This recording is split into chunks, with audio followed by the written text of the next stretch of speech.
Bien, muy buenas tardes a mis queridos hermanos y amigos que nos ven por este medio. Una vez más estamos aquí para comunicarnos con ustedes y comunicar, ¿verdad? Profetizar, predicar la palabra que Dios nos ha dado. Hoy quiero compartir con ustedes, vamos a decir, el último de una serie de mensajes que he venido predicando acerca de la importancia de estar siempre alertas, ¿verdad? Si queremos estar firmes hasta el fin, no podemos, por ningún concepto, desestimar los avisos, las advertencias que Dios nos ha dado por medio de su palabra. Estando firmes hasta el fin. ¿Sabe? Nosotros hemos conocido que desde el Edén el enemigo ha querido destruir todo lo que Dios ha hecho. Por eso Jesús dijo, el enemigo no viene sino para matar, hurtar y destruir. Ellos va a destruir. Él quiere destruir todo lo que Dios ha hecho. Ahí en el Edén destruyó la relación del hombre con Dios. Esa relación que Dios había establecido y que se había cultivado durante todo el capítulo 1 y capítulo 2, pues en el capítulo 3 se ve quebrantada por la desobediencia del hombre y por la injerencia del enemigo en aquella pareja. Pero luego de destruir eso, en la medida de los siglos que han pasado, el diablo ha ido haciendo un trabajo de destrucción, como siempre lo hace. Ahora ha destruido la relación del hombre con la creación de Dios. Dios puso al hombre como mayordomo de toda su creación, para que la labrase, la cuidase, la multiplicase, en fin, todo lo que Dios delegó, la autoridad que Dios, el hombre perdió la autoridad y antes de ser un benefactor o un administrador de las cosas de Dios, se convirtió en un destructor. De tal manera que el hombre hoy es considerado el mayor depredador del mundo, del ecosistema, el destructor de los ecosistemas, del ambiente, de la naturaleza en sí.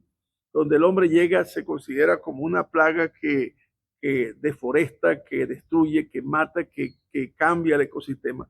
Entonces, pero ahora, en estos postreros días, cuando estamos oyendo palabras escatológicas acerca de los últimos tiempos, voy a hablar no de una escatología acerca del rapto, ni del milenio, ni de las cosas que van a pasar, sino una escatología basada en la necesidad de mantener la fe hasta el final, en la necesidad de estar firme hasta el final, ¿verdad? Porque estamos próximos a un final, ya todo el mundo habla de eso y el Espíritu ha hablado por muchos hombres de Dios y mujeres de Dios acerca de que nosotros nos apercibamos de que estamos cerca del final. Ahora, la pregunta que nosotros tendríamos que hacernos es, ¿cómo podemos hacer para permanecer firmes hasta el final? Bueno, hermanos, mire, amigos, Dios nos ha dado su palabra para nosotros tomar de ella, ¿verdad? El pensamiento de Dios o el estatuto de Dios o el mandato de Dios para nosotros estar apercibidos en cuanto al final. Que nada nos sorprenda y que nadie nos engañe. ¿Cuál es eso? Dice, la primera pregunta que quiero hacerle es, ¿dónde está la palabra de Dios en su vida?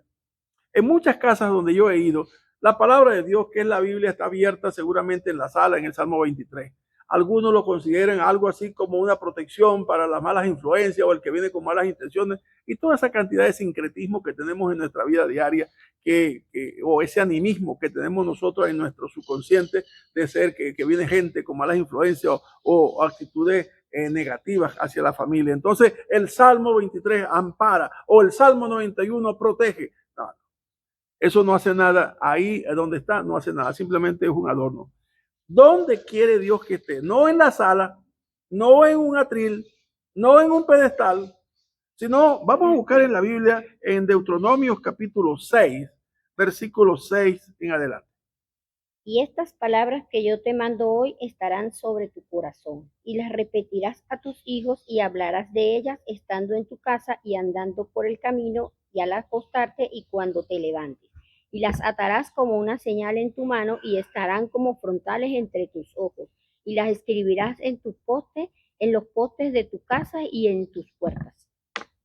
Entonces, ahí está hablando Dios, fíjense en el tiempo en que está dando Dios. Ya han salido de este tiempo del desierto, ¿verdad? Ya estamos en esto de próximo a entrar a Canaán, a terminar el ministerio de Moisés y comenzar el liderazgo de Josué. pero también estamos terminando en el capítulo 5, el decálogo, la ley moral de Dios, ¿verdad? Y estas palabras se refieren no solamente a lo que dicen en el capítulo 6 en adelante, sino también las que están detrás, que son las que aparecen en el capítulo 5, que son los 10 mandamientos. Dice, y estas palabras que te mando hoy, aquí es donde yo quiero que estén. Donde dice, estarán sobre tu corazón. Y esta palabra sobre tu corazón no es para que como que la Biblia está sobre el mueble. No, esta palabra quiere decir que están no sobre un mueble, sino sobre tu corazón. En Proverbios capítulo 4, fíjense lo que dice este proverbista, este espacio. Proverbios 4, del 20 al 27. Hijo mío, está atento a mis palabras, inclina tu oído a mis razones. No se aparte de tus ojos, guárdalas en medio de tu corazón, porque son vida a los que la hallan y medicina a todo tu cuerpo. Sobre toda cosa guardada, guarda tu corazón, porque de él mana la vida. Aparta de ti la perversidad de la boca y aleja de ti la iniquidad de los labios. Tus ojos miren lo recto y fijasen tus párpados hacia lo que tienes delante. Examina la senda de tus pies y todos los caminos sean rectos. No te desvíes a la derecha ni a la izquierda. Aparta tu pie del mal. Ahí vemos cómo Dios está exhortando por medio del proverbista o del sabio Salomón al hombre, pero en cuanto a la palabra, dice, sobre toda cosa guardada, hijo mío, guarda tu corazón porque de él manda la vida. Y estas palabras que dice, guárdalas en tu corazón, o sea, atesóralas en tu corazón, lo que está diciendo. Ahora bien, nosotros entendemos que en el corazón mana la vida. Quiere decir que la palabra de Dios estará sobre mi vida. O sea, tendrá peso sobre mi vida. O sea, tendrá más valor la palabra que aún mi propia vida. No es cualquier cosa lo que está demandando Dios. Y si la vida es el alma del hombre, lo que somos nosotros en esencia, somos alma viviente, dice que la palabra estará sobre el alma. Y si el alma está conformada por el intelecto, los sentimientos y la voluntad, entonces quiere decir que la palabra de Dios estará sobre lo que yo pienso, o sea, sobre lo que yo creo o lo que yo considero justo. La palabra de Dios primero sobre lo que yo piense que es recto o justo. Segundo, la palabra de Dios está por encima o sobre mis sentimientos. O sea que si yo amo a alguien y deseo lo mejor y ese alguien tenga una relación de amistad, pero Dios me dice en su palabra que esa amistad no conviene, tengo que desechar aquello que amo porque no conviene, porque la palabra de Dios dice, no os unáis en yugos desiguales, por ejemplo. Entonces, si usted es joven y ve una mujer hermosa y dice, la quiero como mi esposa y tengo los mejores sentimientos hacia ella, pero la palabra de Dios dice que no os unáis en yugo desiguales con los infieles, porque ¿qué comunión tiene el templo de Dios con el templo de Belial? ¿O qué comunión el creyente con el incrédulo? Pero es que me gusta, pero no se trata de que me gusta, es que la palabra de Dios está sobre mis sentimientos. Y tercero, que la palabra de Dios está sobre mi voluntad. Yo puede que sea mi voluntad hacer X cosas, pero la palabra de Dios me dice qué debo hacer y qué no debo hacer. Así que mi voluntad, mis sentimientos y mis pensamientos, mis decisiones están subrogadas, están solayadas. ¿Por quién? Por la palabra de Dios. Porque la palabra de Dios está por encima de esto. O sea que la palabra de Dios, como dice Pablo allá en Colosenses, tiene que ser preeminente. Cristo tiene que ser preeminente. Si Cristo es la palabra, Cristo tiene que ser preeminente. Entonces, esa palabra está ahí. Segundo, dice, y estas palabras que te mando hoy las repetirás a tus hijos. Y hay 4 espacios de tiempo que deben ocupar en el día para que el papá, no la mamá, el papá enseñe al hijo 4 veces su palabra. ¿Sabes? Muchas veces nosotros nos equivocamos creyendo que trayendo el hijo a la iglesia, entonces el muchacho sería de buenos principios, porque la atmósfera de la iglesia es buena, porque la atmósfera de la iglesia es santa, porque la atmósfera de la iglesia, no, eso no es así. Eso es un gravísimo error. No haga eso. La palabra de Dios dice que lo que Dios te ha dado en tu devocional, esa palabra debes repetirla a tus hijos. 1, estando en la casa. 2, estando en el camino. 2, al acostarte. Y 3 y 4, al levantarte. 4 veces al día. 4 veces al día debemos entonces tener ese contacto con nuestros hijos. ¿Sabe? Muchas veces nosotros cometimos el error de salir antes que nuestros hijos se levantaran y llegar después que nuestros hijos se habían acostado. Y aunque estábamos presentes, estábamos ausentes. No sé si ese fue el único caso o yo soy el único caso, pero creo que muchos hemos cometido ese error. Porque pusimos primero otras prioridades, o como prioridad pusimos otras necesidades, como la de sustento, como la de ser proveedor, como la de ser suplidor de nuestros hogares. Dice estas palabras, también dice, estarán en tu mano, las atarás en tu mano y estarán como frontales entre tus ojos. Quiere decir que el hombre de la casa, que representa la autoridad o la semejanza o la imagen de la presencia de Cristo, del sacerdote del hogar, del sacerdote de Dios, tiene que ser él el indicado por Dios para transmitir la palabra de Dios a su familia. No es la esposa. Como decía ayer, claro, las mujeres muy dignas y muy valerosas asumen un rol que no les corresponde ante la ausencia de un hombre que debe asumir el rol. Ahí está el espacio que le damos al enemigo para que tome posesión aún dentro de nuestros hogares. En segundo lugar, quiero compartir con ustedes cómo mantener el bastión. El bastión que el enemigo quiere abordar o quiere lanzarse sobre él. De hecho, no que quiere, es que ya se lanzó sobre él, es la familia. No de las familias que ya tiene cautivas en el mundo, sino las familias que están en la iglesia. Y ayer asomaba de las familias que están en la iglesia y nombré algunas acerca de cuántas veces esas mismas personas han considerado el divorcio en su casa. Todas hemos considerado el divorcio en algún momento de nuestras vidas. ¿Y qué cosa? ¿Cómo Dios ha sido fiel, ha sido benévolo, ha sido misericordioso, que no nos ha pagado conforme a nuestras iniquidades, sino que ha sido misericordioso y ha hecho que nosotros, aún por encima de la diferencia que podamos tener entre esposo y esposa, Él ha hecho que permanezcamos hoy día todavía unidos en matrimonio? Con muchas laceraciones, con muchas heridas, pero ahí estamos, dando la pelea. ¿Por qué? Porque es digno. Dice la palabra de Dios en Hebreos 13, dice, honroso sea en todos el matrimonio. Honroso. O sea que es una empresa honrosa. Veamos lo que dice Lamentaciones capítulo 3 para que tengamos una idea cómo Dios ha hecho hasta el día de hoy con nosotros. Lamentaciones capítulo 3, versículo 22 y 23. Por la misericordia de Jehová no hemos sido consumidos, porque nunca decayeron sus misericordias. Nuevas son cada día. Grande es tu fidelidad. Dios, mire, el poder del enemigo es tan grande que si no fuera por la presencia del Espíritu Santo en medio de nosotros, ya estaríamos como los demás. Así de fácil. Lo que nos hace a nosotros diferente al resto del mundo es la presencia del Espíritu Santo. Todo el que ha sido bautizado en el Espíritu tiene una condición de santo. O sea, tiene una condición que aunque no se vea con nuestros ojos carnales, no podamos verlo, tiene una condición en el reino de los cielos como hombres y mujeres o familias del reino de los cielos. Aun cuando estamos en la tierra. ¿Me entiendes? Aun cuando estamos aquí.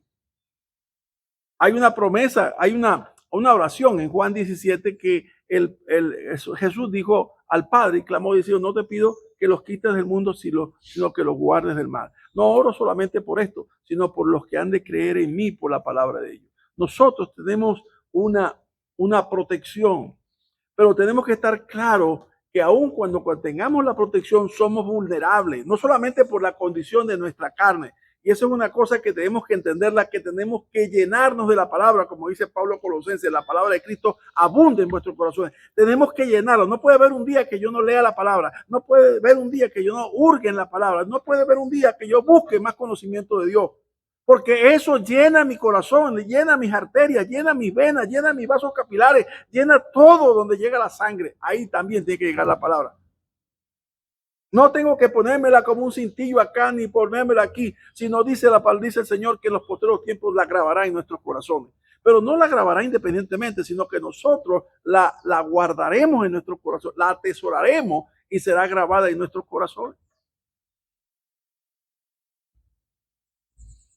El otro pasaje que quiero compartir con ustedes, y termino con esto, si nosotros hemos llegado hasta aquí, aunque el enemigo ha lanzado su horda salvaje de demonios para destruir, y como ha destruido la sociedad, como está destruyendo la sociedad, como está destruyendo todo lo que se llame Dios o sea objeto de culto a Dios, todo lo que tenga que ver con eso. Vemos hoy día como en los cultos satánicos destruyen la Biblia, las pisotean en las calles. La gente se está volviendo loca porque se está manifestando cosas. Vemos, por ejemplo, cómo las iglesias metodistas se están desalineando, se están dividiendo, pero por centenares de centenares en los Estados Unidos. ¿Por causa de qué? Por causa de la intromisión del enemigo en las mismas iglesias, haciendo que muchas de ellas o muchos de su liderazgo apoye la ideología de género, cosa más perversa y cosa más destructora de lo que consideramos nosotros es el fundamento de la sociedad, que es una familia heterosexual, una familia de Dios. Así que el último pasaje que quiero decirles a ustedes en esta tarde es que usted debe tomar una decisión. Usted debe tomar una decisión. La decisión que yo le encomiendo que tome. Mire lo que dice el salmista en el Salmo 103. Salmo 103, versos 8, 9 y 10. Misericordioso y clemente es Jehová, lento para la ira y grande en misericordia. No contenderá para siempre, ni para siempre guardará el enojo. No ha hecho con nosotros conforme a nuestras iniquidades, ni nos ha pagado conforme a nuestros pecados. ¿Se da cuenta de lo que está diciendo él? ¿Sabe por qué permanecemos todavía como familia? Por la bondad de Dios. ¿Sabe por qué estamos todavía firmes? Por la misericordia de Dios. ¿Sabe por qué ha hecho eso? Porque Él no va a contender con nosotros para siempre, ni para siempre guardará su enojo, sino que tendrá ¿qué? Misericordia. Así como somos altos los cielos de la tierra y del oriente y del occidente, así ha hecho con nosotros. Misericordioso es Jehová, clemente, lento para la ira y grande en misericordia. Por eso es que nosotros, para poder estar firmes como familia hasta el final, no sé si eso va a pasar en el 2025, en el 2030, o no sé cuándo va a pasar. No voy a profetizar sobre eso. El asunto es que como para que nosotros podamos permanecer hasta el final como Dios desea, la palabra de Dios tiene que estar donde Dios desea. ¿Y donde Dios desea? Sobre nuestro corazón. Primeramente, exhorto a los hombres, a todo varón, a todo hombre de Dios, que asuma su rol como sacerdote de Dios en su hogar. Y que la palabra de Dios enseñe a sus hijos. Óigame bien, 4 veces al día, repítala. No solamente léale Juan 3:16, sino explíqueselo en segundo, aplíquelo en lo primero y dígale cómo puede vivir para agradar a Dios. 3, 4 veces, dígale la misma palabra, pero en 4 formas diferentes, en una leída, en otra parafraseada, en otra haciendo una exégesis y en otra haciendo una explicación, una aplicación de la misma palabra. Nosotros estamos en la mira de nuestros enemigos y de eso tenemos que estar claros. Por eso dije ayer, nunca vuelvan a pronunciar la palabra divorcio en su relación de esposo y esposa. ¿Por qué? Porque si eso lo pronuncian, ya están dando una cabeza de playa al enemigo. Tomó parte en su familia el enemigo. Aunque usted diga que ese marido mío es embustero, que ese marido mío es no sé qué cosa, que esa mujer mía, aguante la pela. Ore al Señor, doble rodilla. Porque Dios está comprometido también a salvar la familia, a guardar la familia. No dé la pelea por perdida, por dura que la vea, por difícil que la vea. Dios todavía no ha muerto. Así que le exhorto, como dijo Josué. Josué al final de su mensaje dijo en Josué capítulo 24. Ahora pues temed a Jehová y servirle con integridad y en verdad, y quitad de entre vosotros los dioses de los cuales sirvieron vuestros padres al otro lado del río y en Egipto, y servir a Jehová. Pero mire lo que viene aquí. Dice, Y si mal os parece servir a Jehová, escogeos hoy a quién sirváis.